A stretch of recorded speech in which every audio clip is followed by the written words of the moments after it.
Well, it's going to be appealed. Obviously, it's problematic. If you look at the ruling, he's basically saying that it violated the school boards. The Parents' Bill of Rights violates the school board.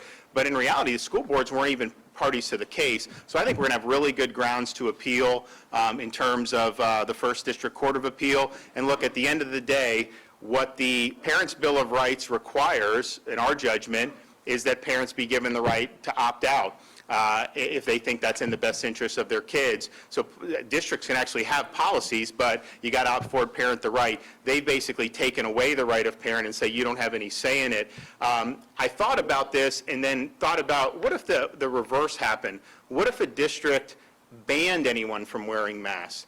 I'll bet you'd have parents sue under the Parents' Bill of Rights, say, hey, wait a minute, I think this is in the best interest of my child to go to school to wear, and you know what? I think that they would win on that. And so it'll be appealed. We'll end up getting it back, and I think at the end of the day, ultimately, we're just trying to stand with the parents. A lot of parents, they know their kid in terms of the health. Parents' Bill of Rights has said this is your right here, and we think it's important that they be able to be given the ability to opt out. Good news is that, you know, if you look at you know, where we're seeing, obviously they've increased testing a lot among school-age kids, massive increase in testing, but I think these are mostly asymptomatic and minimal cases. The American Pediatrics, Academy of Pediatrics even came out and acknowledged that there's no evidence that the Delta is more severe with minors than the previous iterations of COVID.